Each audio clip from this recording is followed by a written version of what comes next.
E nesta manhã nos lembrarmos de que Ele é grande, Ele é o Deus da providência, como nós aprendemos. E agora nós ouviremos a pregação da palavra do Senhor. Eu peço que todos abram suas Bíblias no Salmo 129. Salmo de número 129.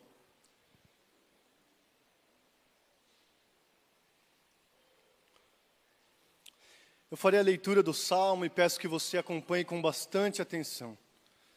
Salmo 129, nos diz assim a palavra do nosso Deus. Cântico de romagem. Muitas vezes me angustiaram, desde a minha mocidade. Israel que o diga. Desde a minha mocidade me angustiaram. Todavia, não prevaleceram contra mim. Sobre o meu dorso lavraram os aradores. Nele abriram longos sulcos. Mas o Senhor é justo. Cortou as cordas dos ímpios. Sejam envergonhados e repelidos todos os que aborrecem a Sião. Sejam como a erva dos telhados que seca antes de florescer, com a qual não enche a mão o ceifeiro, nem os braços o que ata os feixes. E também, os que passam não dizem, a bênção do Senhor seja convosco. Nós vos abençoamos em nome do Senhor. Nós vamos orar mais uma vez? Ó Deus, a Tua palavra foi lida e pedimos graça, misericórdia, tanto para a exposição quanto para a absorção da Tua palavra, Deus, neste momento. Em nome de Jesus. Amém. Irmãos, nós estamos expondo nos cultos pela manhã os salmos de romagem. É assim que na sua Bíblia este salmo iniciou, cântico de romagem. Eram músicas que os peregrinos ou os israelitas de diversos tempos cantavam rumo a Jerusalém, para lá festejarem uma das festas do povo de Israel, que era ordenado pela lei mosaica. E durante o caminho até Jerusalém, que poderia durar dias, porque eles saíam de várias localidades do país, eles tinham este repertório. E 15 destes salmos que eram cantados durante essa viagem foi preservado para que aprendamos com eles. E para que entendamos, nós hoje, como peregrinos, rumo não a Jerusalém, capital de Israel, mas a Jerusalém celestial. E nós, como peregrinos nesta jornada, podemos aprender com estas canções e sermos edificados pela palavra de Deus. Hoje nós aprenderemos, meus irmãos e minhas irmãs, sobre a libertação do jugo. O tema da mensagem de hoje, portanto, é a libertação do jugo. E o cantor, o compositor aqui, ele começa dando um parâmetro de como tinha sido sua vida. Mas eu não quero que os irmãos pensem sobre a vida individualmente de uma pessoa. Mas pense como aqueles peregrinos e aqueles israelitas cantavam este salmo como nação de Israel, como povo de Israel. E nós veremos por quê. E como nação de Israel eles cantavam: muitas vezes me angustiaram desde a minha mocidade, Israel que o diga, desde a minha mocidade me angustiaram. Portanto, ele relata aqui que repetidas vezes eles foram maltratados, foram humilhados, foram até mesmo machucados fisicamente durante sua vida, e desde muito novos. Desde quando a nação de Israel ainda era nova, nós podemos pensar isso no Egito, por exemplo, eles já eram escravizados. Eles já sentiam ali na pele suor, maus tratos. E, portanto, ali eles sofriam e eram angustiados. Angustiar significa isso aqui no texto. Você ser hostilizado. Quando você está num meio no qual você é hostilizado, as pessoas não te recebem bem. As pessoas não te tratam bem. Pelo contrário, além de não te tratarem bem, elas ativamente te tratam mal. Elas falam contra você, elas zombam de você e podem chegar até consequências de bater em você e você ser machucado, ser ferido. E foi isso que aconteceu com a nação de Israel. E o salmista aqui ele diz, desde a minha mocidade eu era angustiado. Israel, nos profetas, é tratado como jovem. Em Jeremias, por exemplo, é dito o seguinte, Jeremias 2, versos 1 e 2. A mim me veio a palavra do Senhor dizendo, vai e clama aos ouvidos de Jerusalém, assim diz o Senhor, lembro-me de ti, da tua afeição quando eras jovem, e do teu amor quando noiva, e de como me seguias no deserto, numa terra em que não se semeia. Então o profeta Jeremias, ele retrata o povo de Israel como jovem, por estar se referindo à época quando no deserto eles peregrinavam, e ficaram ali, como nós sabemos, 40 anos peregrinando. Mas eu pergunto, eles ficaram 40 anos peregrinando porque eram bonzinhos e fizeram tudo conforme o Senhor queria? Não, meus irmãos. Eles ficaram tanto tempo no deserto por vontade do Senhor, por desobedecerem o Senhor, por duvidarem do Senhor e por, muitas vezes, não fazerem a vontade de Deus e erigirem para eles, inclusive, outros deuses. Pegarem outros deuses de nações que eles deveriam derrotar e acabar com tudo daquela nação, e eles pegavam para eles. Eu cito isto para que nós entendamos que quando o salmista cantava estas palavras, ele não poderia simplesmente pensar, nós somos coitados, vítimas, e sofremos nas mãos das nações pura e simplesmente porque elas são perversas. Não. Mas todo esse sofrimento havia um propósito. E um deles, pelo menos, é a correção e disciplina do Senhor, se utilizando de nações vizinhas para angustiar aquele povo, para machucar aquele povo, para castigar aquele povo, para disciplinar aquele povo. Em Jeremias, agora no capítulo 3, no versículo 25, é dito justamente isto. Retratando-se ou referindo-se a Israel como jovem, o profeta diz o seguinte: deitemo-nos em nossa vergonha e cubra-nos a nossa ignomínia, porque temos pecado contra o Senhor nosso Deus, nós e nossos pais, desde a nossa mocidade até o dia de hoje, e não demos ouvidos à voz do Senhor nosso Deus. Os sofrimentos que o salmista se refere aqui, desde a minha mocidade me angustiaram. Ele cantava entendendo que ele tinha parte naquilo. E por desobedecer ao Senhor, o Senhor, em sua soberana e perfeita vontade, levantava nações para subjugar aquele povo.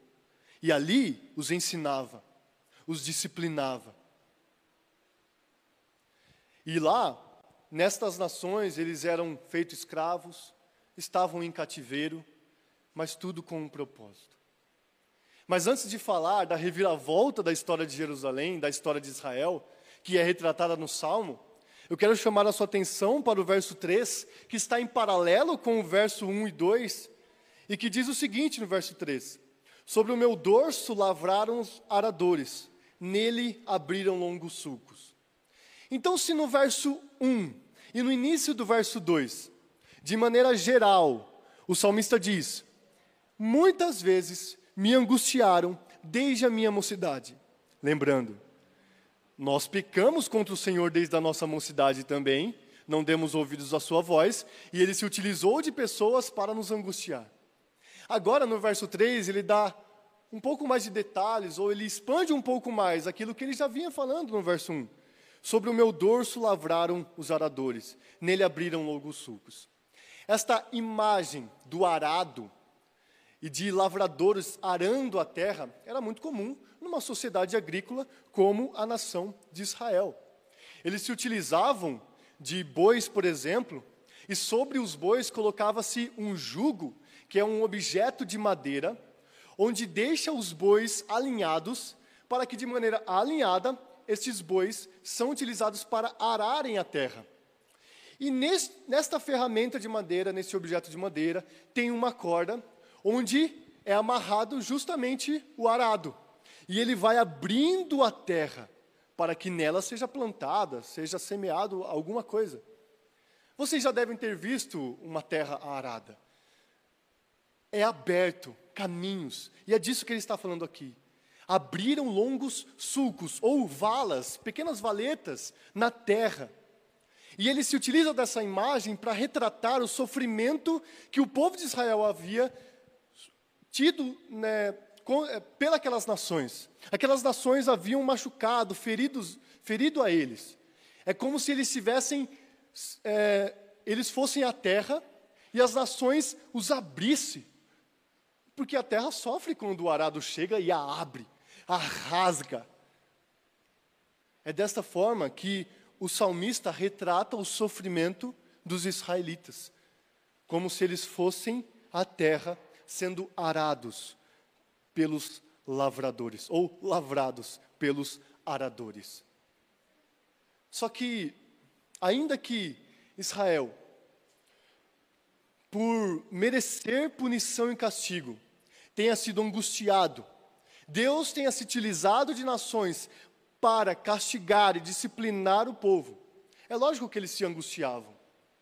O autor aos Hebreus vai dizer que a disciplina, no momento, não parece muito boa. A gente se angustia, a gente chora, a gente sofre na disciplina e na correção do Senhor, e quando castigados. Mas o salmista, ele não para por aí. Ele registra o livramento e a libertação do jugo. E isso nós vemos na segunda parte do verso 2 e no verso 4. A segunda parte do verso 2 diz assim: todavia, não prevaleceram contra mim. E o verso 4 diz: mas o Senhor é justo, cortou as cordas dos ímpios. É certo, como nós podemos ver nas Escrituras, registrado o sofrimento, a escravidão, o cativeiro do povo de Israel. É certo isto. É certo que eles estavam lá por estarem sendo castigados pelo Senhor. Mas é muito mais certo e motivo de grande alegria para aqueles peregrinos que cantavam que eles haviam sido libertados. Todavia, eles não se mantiveram capazes de continuar nos subjugando. Todavia, eles não continuaram sendo superiores. Todavia, eles não prevaleceram contra nós. Nós passamos por esse castigo e fomos libertos dele. E da mesma forma que nos primeiros versos ele dá uma situação geral, no verso 4 ele expande, ilustrando mais uma vez como é que foi esta libertação de Deus para com Israel. Porque o verso 4 diz que Deus cortou as cordas dos ímpios.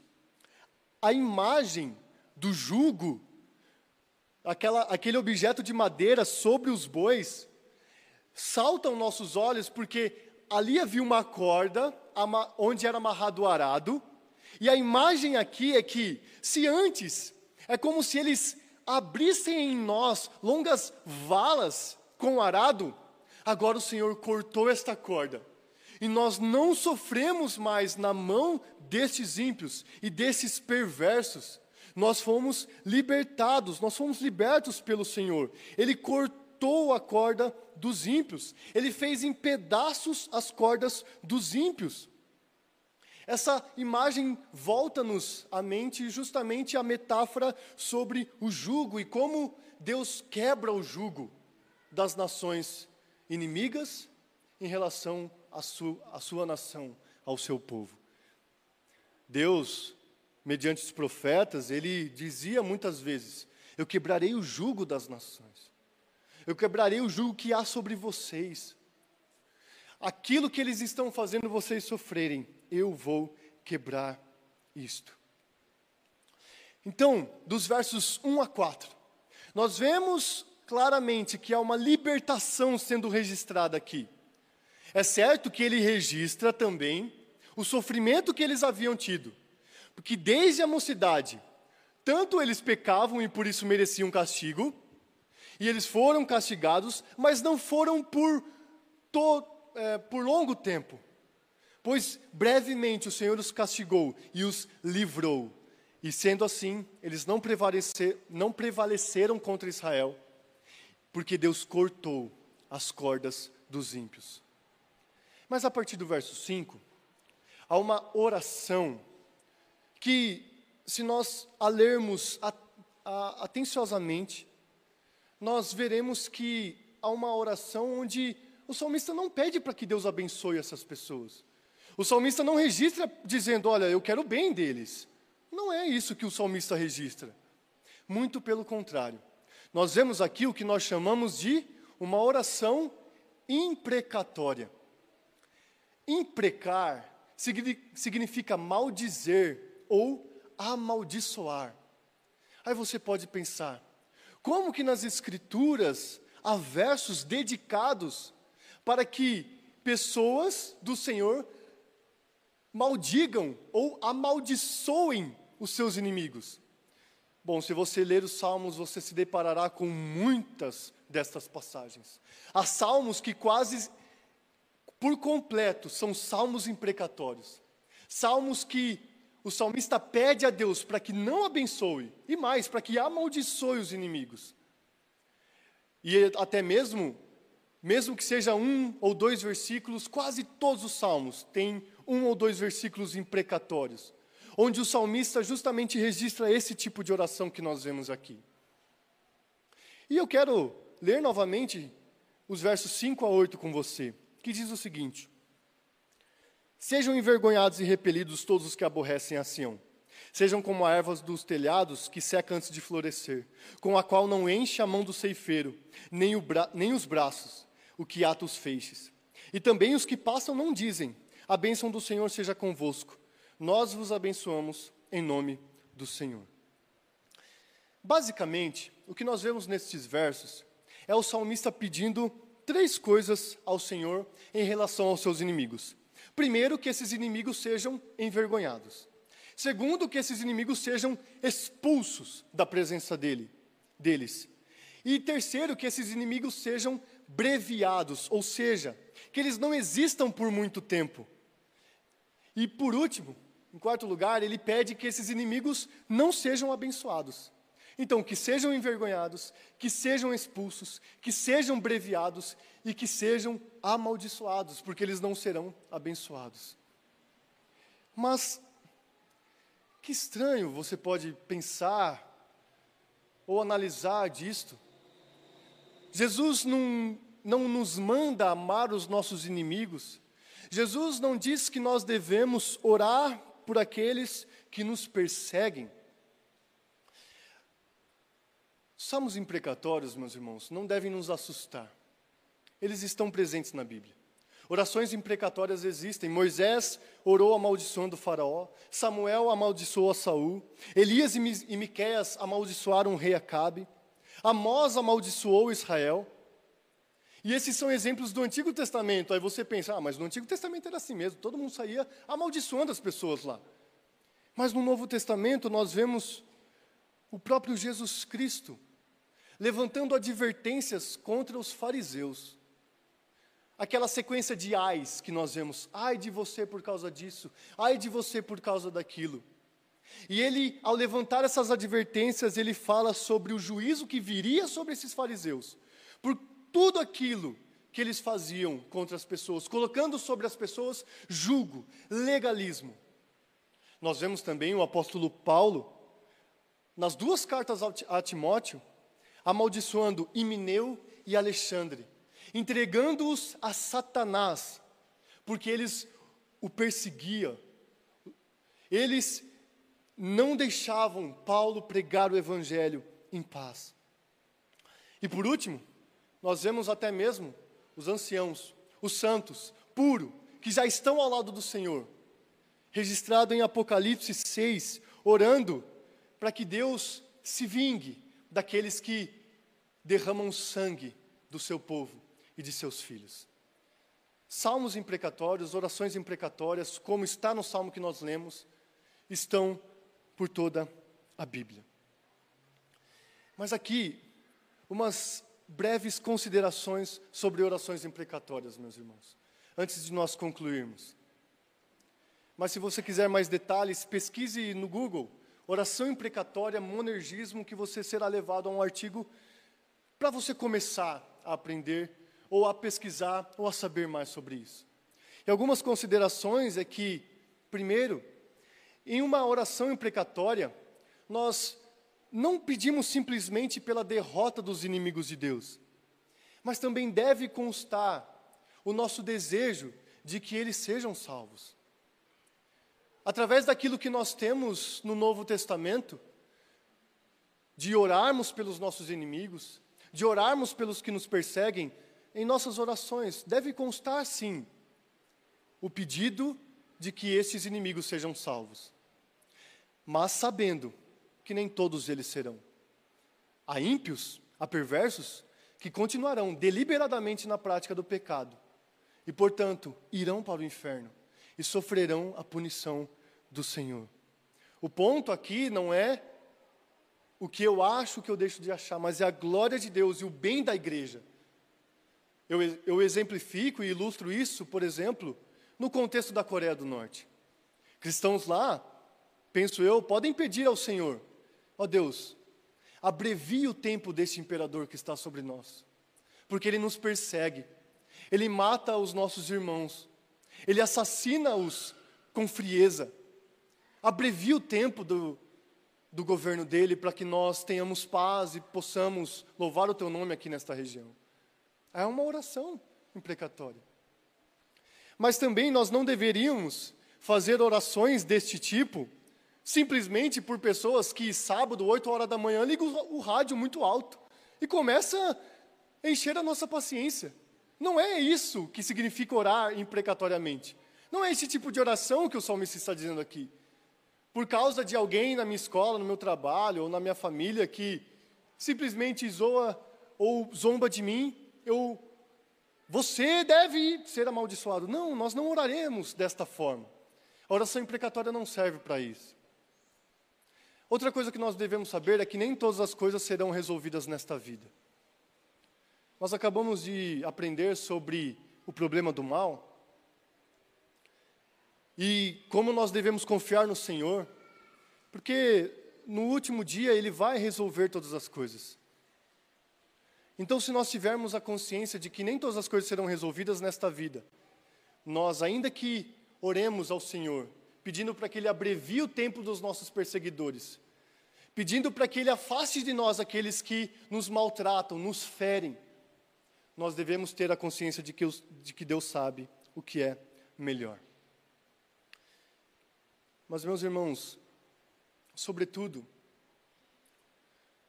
as orações imprecatórias, que, como nós vemos neste salmo, tem por um dos motivos, pedir para que Deus não abençoe, ou para que Deus amaldiçoe alguém.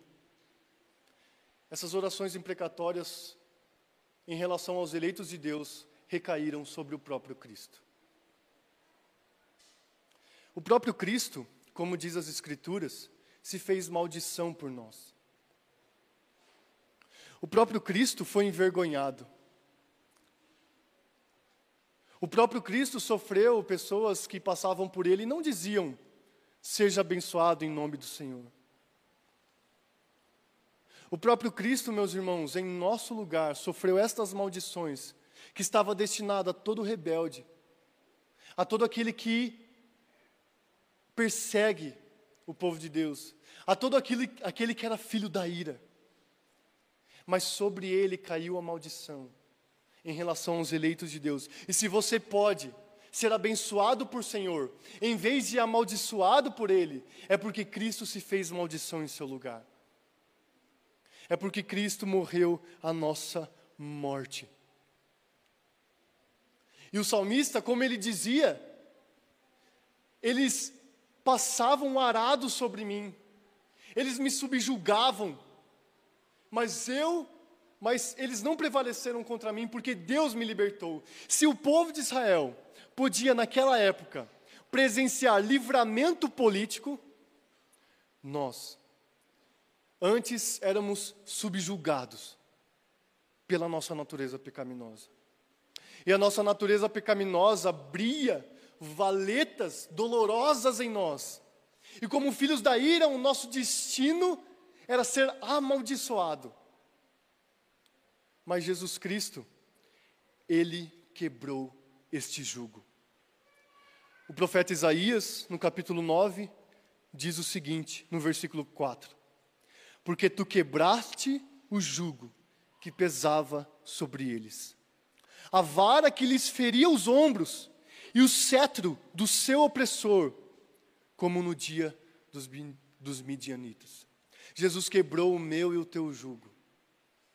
Não de nações que estão nos oprimindo, mas do pecado que nos levava a passos largos para o inferno.